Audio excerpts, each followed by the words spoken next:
Je pense que les enjeux d'un football ne doivent pas nous amener à faire certaines choses. Parce que quand on voit aujourd'hui, c'est l'image de l'Afrique qui est en jeu. Notre compétition qu'avant personne ne regardait, aujourd'hui on l'a mis haut. Il ne faut pas qu'on gâte ça. Parce que quand même, on a des joueurs de planétaires. On a des joueurs que, malheureusement, c'est à cause de la CAN qu'on n'a pas gagné, qu'ils n'ont pas gagné le Ballon d'Or. Parce que les gens disaient que ce n'était pas une compétition majeure. Donc, Sadio Mané méritait ce Ballon d'Or. Mais il disait que, parce que c'est une CAN, ce n'est pas une compétition majeure. Aujourd'hui, il y a une belle organisation. Il faut bien la finir. C'est important. Il faut bien finir cette organisation. Et hier, ce qui s'est passé, c'est anormal. Anormal. Une équipe comme le Sénégal qui descend, on les laisse avec la foule populaire comme ça. Mes joueurs étaient en danger. Tout pouvait se passer contre des personnes mal intentionnées. Et ça ne doit pas se passer. Surtout entre deux pays frères. Pour jouer une finale, il faut être prêt sur tous les plans.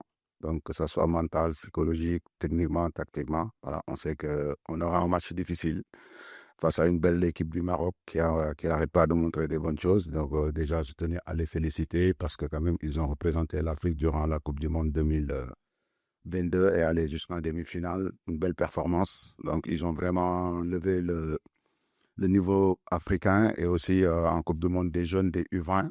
Donc, il faut les féliciter parce que quand même, gagner une Coupe du Monde, ce n'est pas du tout donné. Voilà. Et demain, on s'attend à un match très difficile face à une très belle équipe du Maroc qui va nous tout proposer. Nous aussi, on gardera nos principes. Ça, c'est sûr et certain. Ça ne sera pas du tout un match facile de leur côté que de notre côté. Maintenant, on verra bien. Nous, on est prêts, déterminés et on a envie de ramener cette coupe chez nous, au Sénégal, Inch'Allah. Aujourd'hui, quand on s'appelle Sadio Mané, sa décision ne l'appartient plus. Ça ne l'appartient plus. Il y a un peuple qui est derrière. Donc, ce peuple aimerait le voir continuer. Et je pense que cette décision, il l'a pris à chaud. Et le pays n'est pas d'accord. Et moi, en tant que sélectionneur, je ne suis pas du tout d'accord. Et on aimerait le garder le plus longtemps possible. C'est un monument partout pour l'Afrique. Il représente l'Afrique, il représente le monde. C'est un exemple. Ces genres de personnes, on a besoin dans cette vie. Il donne des leçons de vie, son humilité, son éducation, et comment il mouille le maillot du Sénégal.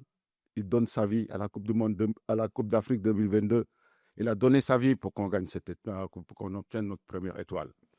À signer un papier, se dire si ça m'arrive, c'est mes responsabilités, cette personne, est-ce qu'on a envie de le voir partir? Moi, non. Et ses coéquipiers aussi, non. Je pense qu'il faut garder cette personne. On est déterminé comme jamais. Mais avant tout, ça reste du football. Ça va jouer sur le terrain, on va être déterminé. On sait qu'ils sont à domicile, on sait que le public sera pour eux et c'est OK. Il n'y a pas de souci là-dessus. Nous aussi, en tant que joueurs, on joue pour jouer dans des atmosphères comme ça. On sera prêt, déterminé, mais c'est sûr que la coupe, on va la ramener à Dakar, fêter ça avec notre peuple, nos familles. Les joueurs aussi, il y a des joueurs aussi qui sont absents, ils ont pas pu être là pour blessure ou pour d'autres raisons. On veut ramener ça à nos familles, à nos coéquipiers. Donc on va se donner à fond et Inch'Allah, c'est le Sénégal qui l'emportera.